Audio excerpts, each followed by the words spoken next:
صبر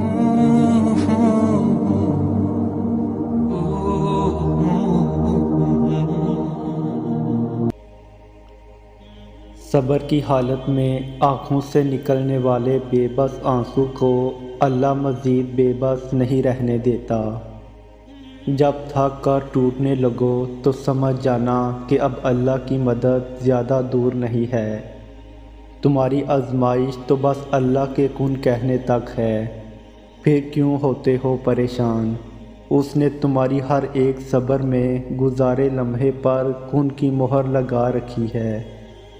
وہ بھولا نہیں ہے تمہارے تڑپتے سجدوں کو، اس نے تمہاری ہر ایک فریاد بہتر وقت کے لیے سنبھال رکھی ہے۔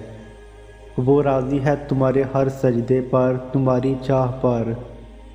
جبھی تو دعا کا خیال تمہارے دل سے نہیں نکال رہا، تو پھر کیوں ہو گئے ہو مایوس اس سے جس نے اب تک تمہارے ٹوٹے ہوئے دل کو سنبھال رکھا ہے۔ یقین رکھو اس کے الرحمن اور القادر ہونے پر نصیب میں رد و بدل کرنا اس کو خوب آتا ہے۔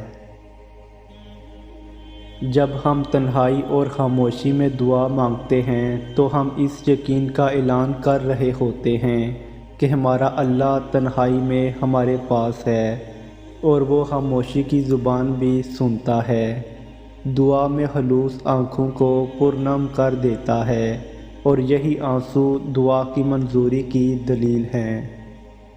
دعا مومن کا سب سے بڑا سہارا ہے۔ دعا ناممکنات کو ممکن بنا دیتی ہے۔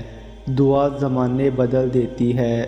دعا گردش روزگار کو روک سکتی ہے۔ دعا آنے والی بلاؤں کو ٹال سکتی ہے۔ دعا میں بڑی قوت ہے۔